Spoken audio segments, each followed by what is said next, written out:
Good morning, everyone. I am Demi Aaliyah. I am grateful for Flawed the Masterpiece for allowing me this platform, this opportunity, just to spread my story and to share my story with you all on this morning. Uh, so, anyways, I'll be sharing my book and I'll be talking a little bit about how I stumble upon graphic design, which is a little weird, but stumble upon graphic design. So, I don't want our time together. Again, I appreciate Flawed the Masterpiece for allowing me this opportunity to just speak, share my story with you also. Let's just dive in immediately. I want to go back to growing up, and a lot of times that's where we hit is growing up. Growing up was, I would say, difficult for me because I wanted to fit in like any school I went to, anywhere I went, I always wanted to fit in with the crowd, fit in with people. And so we moved here to Florida when I was about 8.5, so turning 9. And of course, it's a new world. I don't know anybody, getting to know people, people confusing you with other. So it was just a whole different world, a whole lot of things going on. Um, and during this era, around 10 is when I wanted to start dating. I was young. A lot of people were older than me. And so for my age, I would say a lot of kids were already older. So when I was 8.5, 9, I was already in the sixth grade, sixth or seventh grade. And a lot of people thought I was too young to be in the grade that I was. But when I came over, I took a test, and that test, I guess I passed that test and was able to stay where I was. So anyway, over the years, no matter what school I went to, I always tried to fit in or do things to stand out. And I encountered a lot of different young men during this transition. You know, I was always afraid to how to put this. I was always afraid to text boys and things like that because I thought my mom would literally kill me. And of course, I'm her daughter. I'm young. Yes, she would literally kill me. Because no mom or dad would want their child to date at such a young age, 10 years old. Let's talk about it. So I was very, as the Bahamians would say, fast. I was a fast girl. And so I would find myself like on these phone party chats, just talking to random people all over the world, just talking, just wanting to talk to a boy. And I know my mom rule was I wouldn't be allowed to date until I was 18 years old. And I was like, man, that's a long way to go. So I'm gonna just have to sneak around some way, somehow. And I can recall one situation. I was talking to this guy, and I think I was still 9. I had turned 9, and he was 16. He was 16 years old, and we were talking, and excuse me, we were talking about love and wanting to be together. Um, so how I stumbled upon this guy was back then we used to text like random numbers to see if we would get a response from guys and things like that. And so I texted a random number, and so happened to be it was a 16-year-old guy. Now that I'm thinking about it, he probably was a little bit older. But anyways, so we texted him, and we were having these conversations back and forth, conversations about seeing each other, conversations about um, us doing things and all of that stuff. And I think one day he left a voicemail, a very explicit voicemail on my phone. And so I think I was sitting next to my mom, and she was like, "Who's this?" And I was like, "Who is who?" She was like, "Who is this?" I was like, "Nobody." So she was like, "Why don't you play the voicemail?" And I was like, "Nah, I'm good. I think, I'll wait." So anyway, she made me play the voicemail. And so in playing the voicemail, I just knew that it was getting ready to say RIP Demi, because I knew I was going to probably get knocked out of this world. I would probably hit Mars, bounced off of Mars, and probably hit Jupiter. I don't know. it was crazy. So from there, of course, I lost my phone. Um, and I got fussed out because, again, this guy was 16 and I was 9. And that age difference. Okay. So I didn't have my phone for a while and I was like, okay, boom, whatever. So over the years, going through, I just always wanted to have a relationship with guys. And it was kind of like I didn't want to be by myself. And growing up in my era, you see a lot of girls, they talked to multiple guys. Um, they were it. They were the thing. Okay. And so into my stages of high school, middle school is very middle school was is very is a blur to me because at middle school I got bullied a lot. And then transitioning into high school was when I started to, okay, like, mature a lot more. And so, like, even though I was 13 in the ninth grade. You don't get that often here, especially here in America. 13 in the ninth grade. So I did graduate at the age of 16. And so I got more mature over the years. And so with that, I still wanted to have relationships with boys because I felt like I was mature enough. And obviously not. We think as young people, we think we know what love means. We think we understand what love is, and we really don't understand what love is. And we're infatuated because we see our friends doing it, we see other people doing it. We think it's cool to have a boyfriend or have a girlfriend, and we kind of run with that and stick with that. So fast forwarding to when I graduated at 16.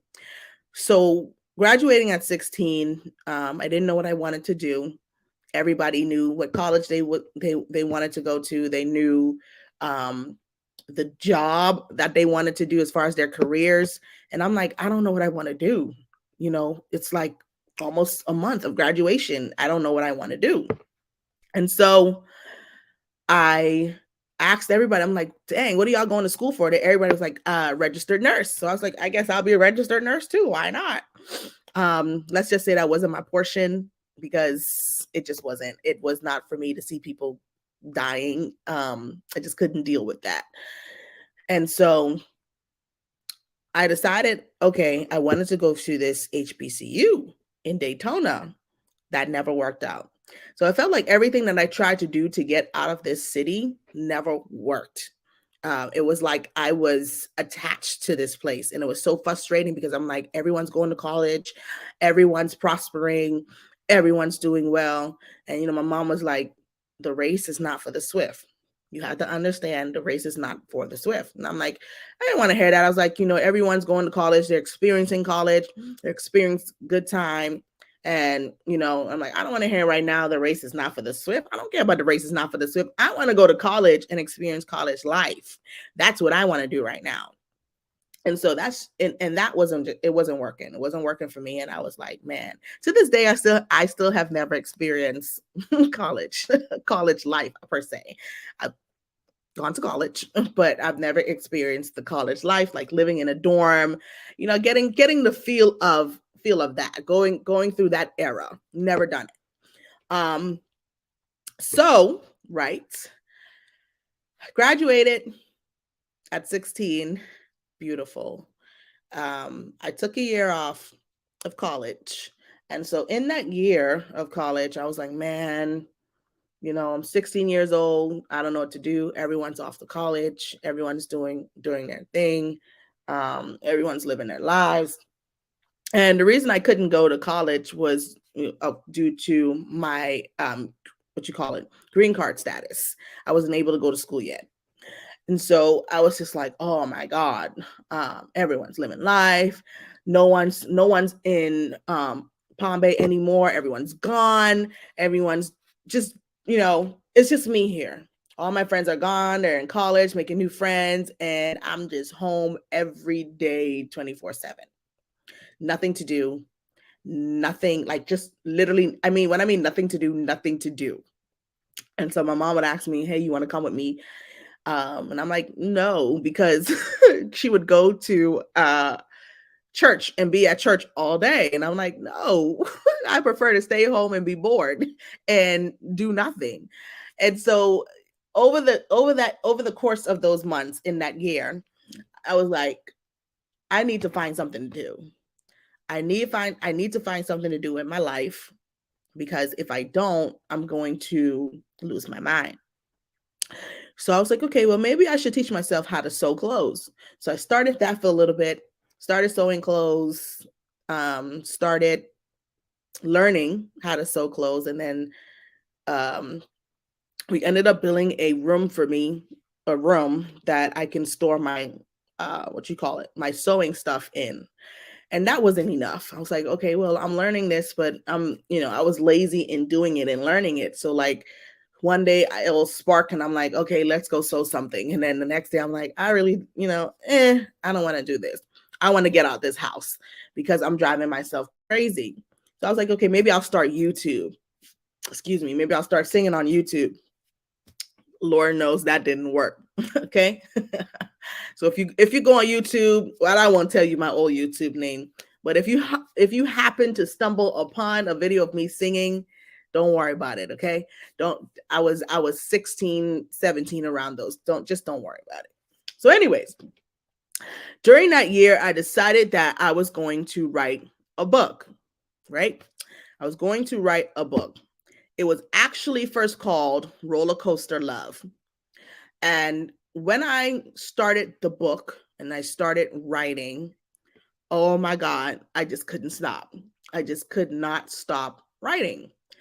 I knew I had a little bit of passion for writing and creative writing because, going forward in the years, when I finally got into college, creative writing was my jam. Okay.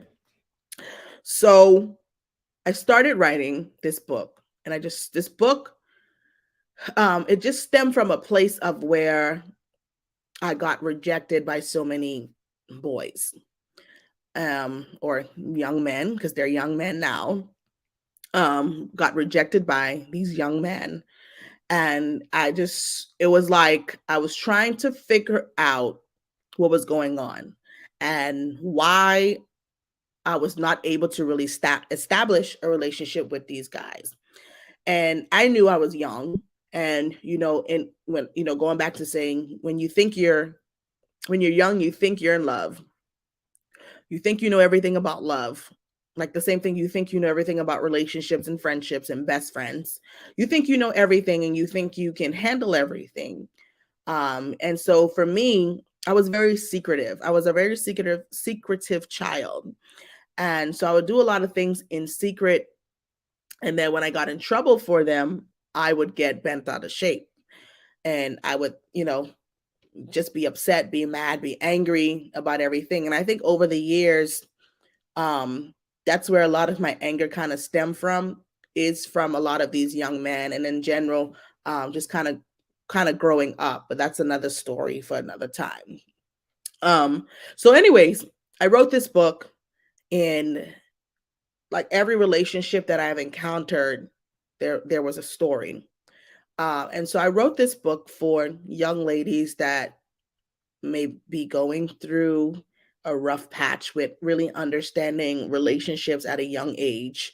Because like I've seen it where some of my friends' parents, they allowed their boyfriends to live with them.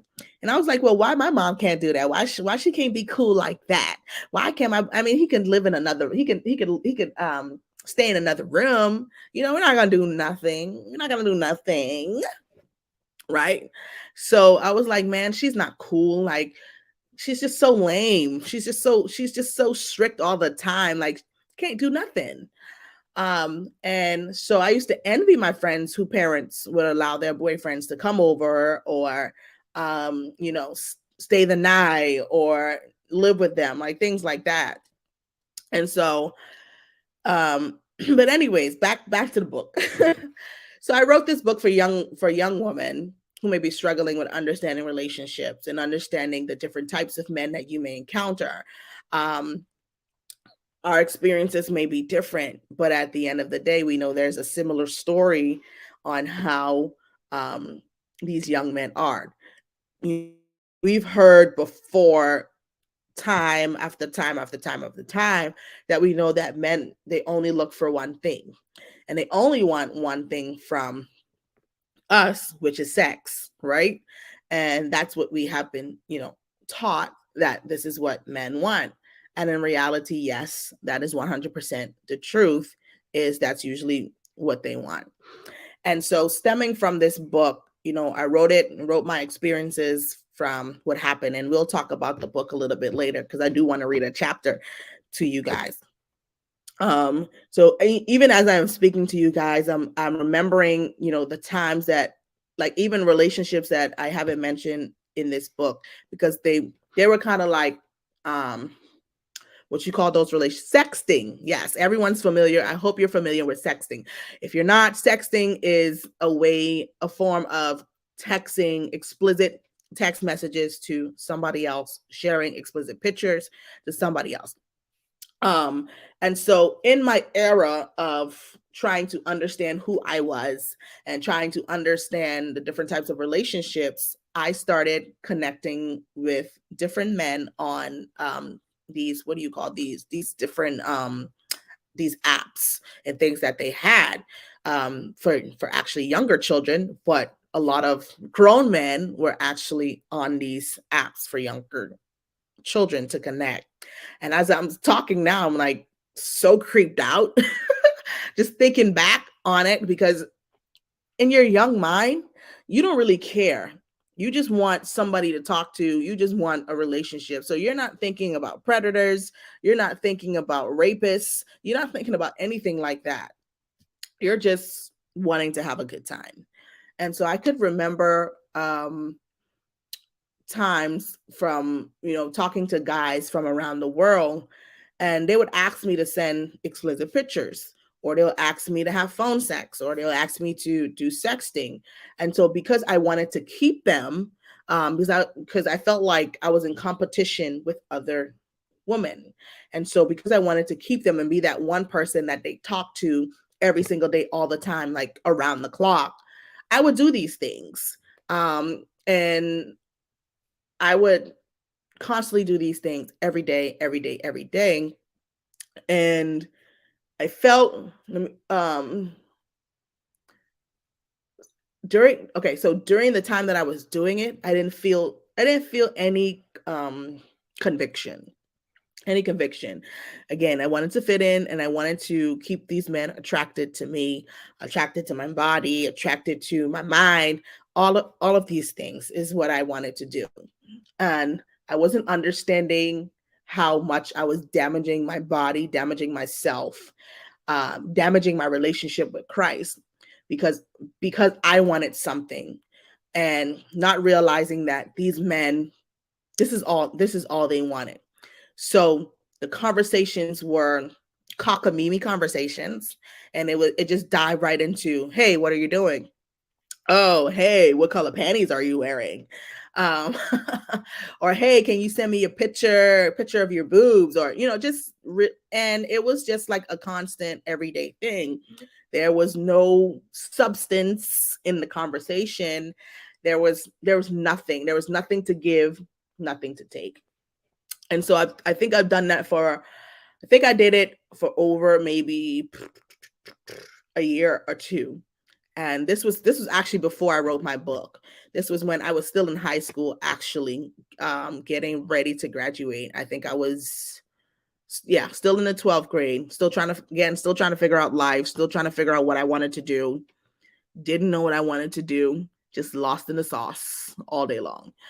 So I would do these things. I would get connected to these men, and then I would get upset when they walked away or when they stopped talking to me, because at this point, now they're on to the next victim or to the next girl. And I violated my body in every way, sending these pictures. I violated my mind, because it opened up a door for me to now masturbate and crave these things, crave masturbation, crave looking up pornography, all of these things that I had struggled with for so long, for so long. And it's not an easy process to get over. And sometimes people think, even in your marriage, that these things kind of drop off because you're married, and it's actually still a struggle. It's still a struggle to break away from these things, because they creep in. They creep in when your husband or wife is out of town, and you're just out of town, and I got a scratch. I got to itch to scratch, so I need to scratch it off. So it's very hard. It's very hard to fight it, but it is indeed possible to fight it off. And so, as I wrote this book, it was, when I first wrote it, it was beautiful. It was amazing. And then when I think I rewrote the book, I want to say in 2016. I rewrote the book and I added a few more chapters to the book. And then I renamed the book. That Ain't Your Man, right? That Ain't Your Man. And why did I rename it this? Because in all reality, these young men, they're not my man. They're not who God intended me to be for. I went through a series of guys for years because I didn't want to wait on God. I didn't want to wait on nothing. I wanted to go out there and find it myself. I wanted to explore myself. I just wanted to have someone in my corner. And I think, I'm realizing that it was very difficult for me to be alone. If I wasn't talking to a guy, then I felt like something was wrong with me. Like, what's going on? Why can't a guy talk to me? And I was too afraid to accept self-love and loving myself and loving who I was. I was too afraid. I was too afraid of that. Just really, really afraid of that. And so writing this book has really inspired me to share my story with other young ladies, like even the ladies that, the girls in my school. I've shared my story with them. I've even given them this book to read, and they're like, wow. They're like, oh my God, your book was so good. I couldn't believe like you went through all of this. I'm kind of experiencing the same thing right now. And so it's very relatable to my young adults, young teens. It's super relatable because it's a cycle. Life is a cycle. It's a repeated cycle. It's a, generational to generational that these things are happening. You see these same character traits in that person. So it's kind of like, it's the same concept, because it could be the way they grew up, what they're learning from social media, what friends are telling them. And I had to understand that my friends are not experienced therapists. They can't they can't win me out of a situation. I need to talk to an adult or someone who has experienced this situation, so I can get better counsel. But most times we turn to our friends who've never had this experience, who know nothing about this experience, and probably maybe Googled it before they had a conversation before you, and now you both are looking dumb. But anyways, so this is my book. It's a little blurry, but That Ain't Your Man. This is the book that I wrote. I rewrote it. So a little bit about it is that, okay, so I changed the name, of course, in the book, but obviously the main character is me. And so I said, the back of the book talks about picking the wrong guy seems to be Lou's favorite thing. She found herself throughout her years growing up, dating and talking to guys who only had one interest at heart, which was sex. Lou grew up in a single-parent home, hating her mother.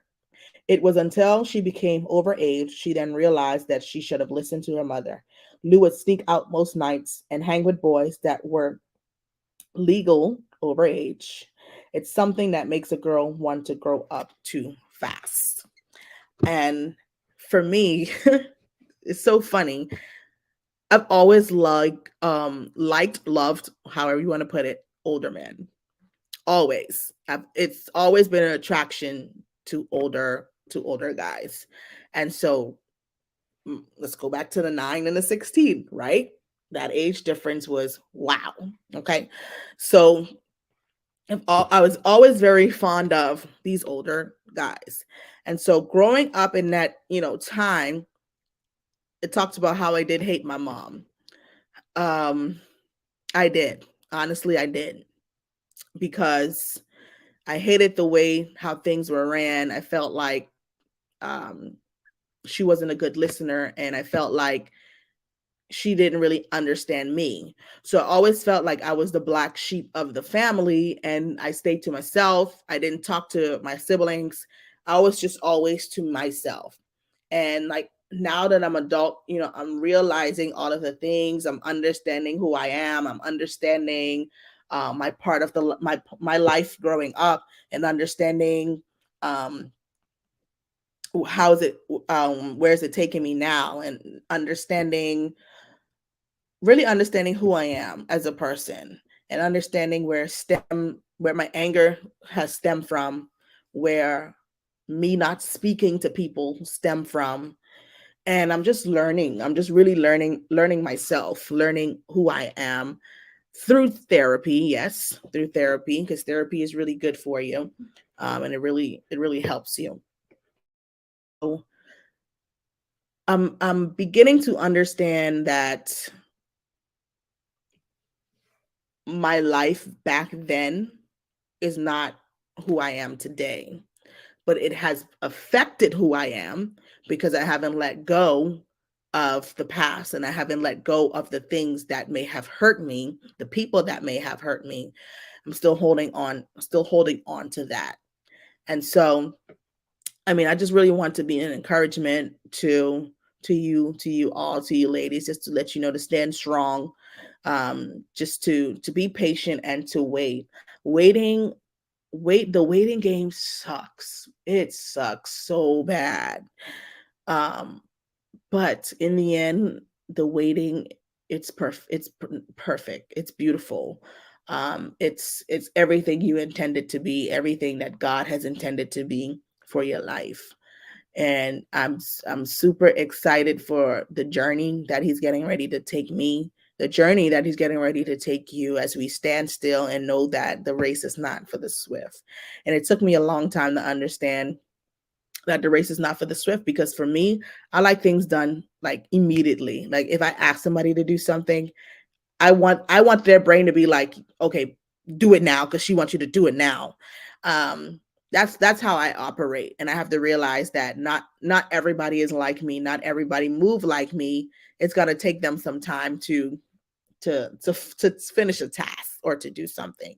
Like for me, if I'm starting something new, I don't tell anybody. Like not even my husband. I don't tell anybody. I just do it. And then once everything succeeds, then I tell the person. Then I tell my husband, I'm like, yep, this is what I had undergoing for like a month. I didn't want to tell anybody. I didn't want to jinx it. So now it's prospering. Here's what it is. Sometimes we just have to move in silence, move quietly, and things that we are doing, not being secretive, because that was me. That was me, both hands. I was very secretive as far as like relationships and who I talked to and all of that drama. But I'm talking about if there's an idea or things that you have, map it out first before you share with anybody. It's beautiful to have an idea, but what are you doing with that idea? Or is it just an idea? Is it just a one-hit wonder? Or you actually want to do something with it? And so I took that opportunity to write this book. So I just want to share a chapter, because I've talked about my last relationship, how it made me depressed. It put me in a state of depression. It put me in a really dark place where I didn't want anything to do with God, because I thought this relationship was the relationship. This relationship was the one that I was going to get married, all, kids, all the whole 9 yards. And so I just want to read just a part of it. Okay. So at the age of 20, so I was 20 years old, Lou wanted to date for future purposes only. She didn't want to play any games nor have her time wasted. It always start off sweet in the beginning. One becomes so blinded by the truth and dismiss the signs because of love. That's many of us. We get caught up. We're sometimes too quick to tell someone we love them and want to spend the rest of our lives with them. I've been there. We've all been there probably. So Lou began pondering her choices, and she should move forward getting to know this guy. Red flag. She gave it a shot anyway. Lou told her mom about Tunes and the situation at hand. It's your choice. I just want you to be careful and not get caught up in something you don't want to, Miss Cynthia said. You're right, Mama. I'm going to take my time and not get too attached. I really don't know him. Why don't you wait on God? She said. Sometimes I feel like we have to make that step. I can't find a partner sitting at home. Just like applying for jobs, you have to go out and search and call to make sure your application is received. Timing is very important. You have to be patient and let God take control. I get what you're saying, but sometimes you have to chillax. Lou was tired of waiting for the next guy to show up at her doorsteps. Many of us have fantasies and what we desire our prince or princesses to look like. Lou imagined a tall, strong black man, head on his shoulders, his own crib, own car, set goals, affectionate, attends to the needs of his woman, surprises her with gifts or dates, love God, and is financially stable. Lou didn't have half of these requirements. She was still living home with her mama. That's the thing. One can get caught up in what one wants and fails to realize they're not on that level. How can you want something from somebody else that you don't even have? If you want a man that has his own crib, but you don't have your own crib, you're living with a roommate. You want your guy to have his own car. You don't have a car, you're catching a bus. It's nothing wrong, mind you, with wanting these things in a man, but where are you? Where are you at? And so that's why a lot of relationships don't work. We put up this high pedestal for others. And yeah, we put up this high pedestal for others like we have the same thing. So with that, I'll stop right there. So with this story, as it leads to, it talks basically about how he was in witness protection. I was at his home one night and his cousin was there. Apparently his cousin had a warrant for his arrest from New York. And I was in that house the same night. His cousin was there. So mind you, then the following day, he got a text message saying that his house got what you call bared it in. And I was like, oh my God. I was like, they could have came that night. I probably would have went to jail that night while he was there. And I was like, God, you've kept me. Did I leave? Did I walk away from the situation? No. I kept this guy in my life. I kept going. And then it was just like weird situations that would popped up. Another situation, he said his mom died. But I was like, his mom died on the way coming down to Florida, which was so strange, which is so weird. And it was just, everything was so hard to understand and comprehend in my brain. I was just like, I was so confused. But to make a long story short, he moved back to New York. He wasn't supposed to move back to New York. He was going there to visit because of the funeral, apparently, with his mom passing away. To this day, I don't think his mom passed away. But anyways, so he goes there. Then he sends a text message saying, hey, I'm coming back to Florida. And I'm like, okay, whatever. Cool. I'll see you when you get here. Never returns to Florida. Come to find out that he actually had a girlfriend there. And a couple months later, they ended up having a baby boy. And this was so strange because I dreamt before the girl got pregnant, I had a dream that this was her baby, and it was a boy because the boy was he was a lot older. And oh my God. Okay, I'm trying to piece it together. I'm remembering the dream. Like this this is a dream. You know those dreams that will always stick with you because they just always stick with you and you remember. So anyways, during the process of, me trying to figure out what was happening, what was going on, he had blocked me off of all social media. Like all his friends, everybody had blocked me off of social media, which was so strange, weird. So anyways, in the dream, I was by the bedside, and he was sitting next to me by the bedside, and he looked at me and he said, I apologize for everything I've done to you and everything that, I have caused to affected your life. And I was just like, whatever, I don't really accept your apology because what you did was wrong. So in that moment of me and him talking, there was a little boy that ran up to me and called me mommy. And I said, mommy? I said, I'm not your mommy. And I told him, I said, get your son. I'm not his mother. And so that's when it hit me. And I was like, she is going to get pregnant and she's going to have a boy. So a couple months down the road, as I'm still trying to figure out what's going on and still trying to understand why the sudden disappearance, come to find out she was pregnant. She ended up having a boy. So I thought that was the freakiest thing I've ever experienced. And I was just like, huh? What? So I just kind of slowly slipped away from that situation, even though I was kind of just depressed and just going through the motions and going through life. And it was just like, oh, okay, whatever, it is what it is. And so I told myself, and I said, well, my next relationship is going to be my last relationship. I'm going to take some time away from dating, take some time away from talking to anybody. I'm going to use this opportunity to love myself.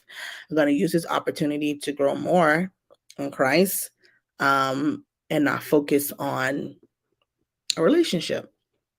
And so today I am now married with my husband for 3 years. We celebrated our anniversary, our 3-year anniversary, January the 18th. So we've made it to 3 years and known each other for 3 years. So a total of 6. And so I am grateful for waiting and being patient. Wasn't easy at all. It was a fight to get to this place. And so I'm encouraging you all to stand firm and to continually wait. Single ladies, wait. Just wait on the Lord. I know waiting sucks, but at the end, it's going to be beautiful. Beautiful. And so I didn't mention my book can be found on Amazon. It can be found on Barnes and Noble. It can be found on lulu.com.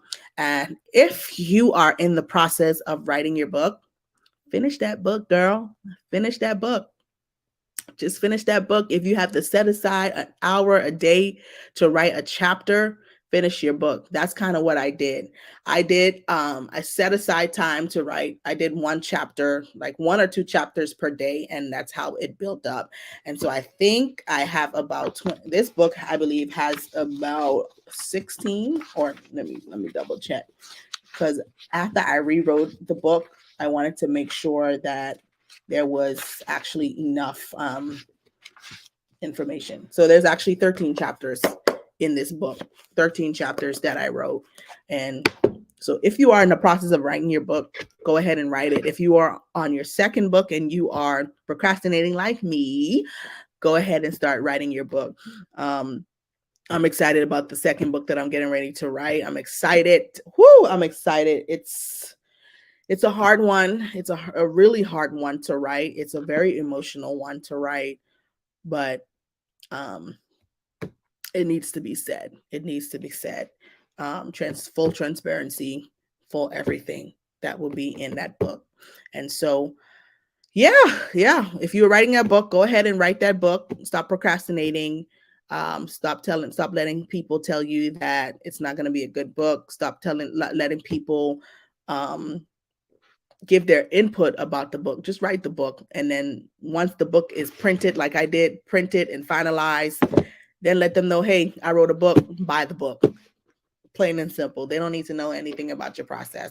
And just make sure, of course, you get the book because you want it to be professional. All right. So, other than that, I am grateful to have also stumbled upon graphic design. I hated graphic design. Like the church, when the church used to do all the media stuff, I was like, man, this is complicated. Nobody want to do this and spend time doing this. Looks boring. So I always thought media and marketing was just boring. But the graphic design side of it is actually so much fun. And you can be creative. And I always knew that I had a creative side to me as far as like drawing things. I just never explored the drawing side of, drawing and things like that until I actually sat down, and started looking at YouTube videos. I'm like, oh, I could draw this. And I took my time and I drew it. And I was like, oh, okay, like I could do this. And so I stumbled upon doing graphic design and just fell in love with it and was just really excited to do it. And so I have so many ideas that I have. Remember I said an idea is good, but if you're not doing anything with it, then it's just a one-hit wonder. So yeah, I have great ideas for my business and what I want to do. And I'm grateful for how far it's taken me and the people that I've encountered, people that I've worked with, companies that I've worked with, and it's just amazing. And so I just want to say to you, there's something that you want to do, sit down, strategize about it, think about what you want to do, think about your business plan, your outline, because a lot of times we just kind of say, this is my business, that's it. Well, if it's your business, what is your business plan? What is your vision? What is your mission of this business? Why are you establishing this business? If people were to fund your business, why are they funding your business? So you need to have a business plan in place. And so that's what I try to teach people I work with, especially if I'm doing their website and things like that. I'm like, well, what business plan do you have in place for your business? And they're like, I don't really have one. And I'm like, okay. So you want to have an outline of what you want to do.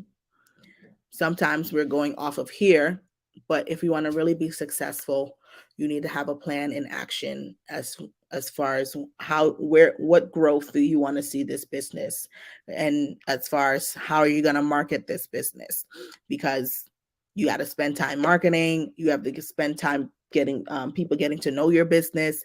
So what exactly are you doing and how are you planning out your business?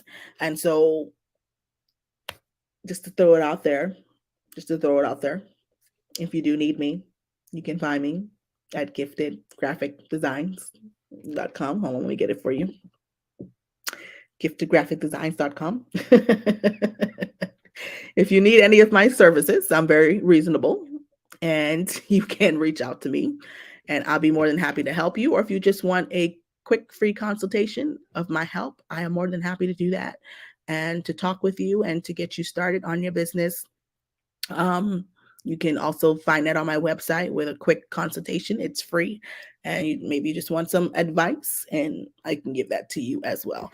I just want to help you ladies and get you started on your business. So again, that is www.giftedgraphicdesigns.com. All right. And so I appreciate you all for listening and I'm grateful for this opportunity to talk with you all this morning and just to let you know to continue to keep pushing in everything that you do.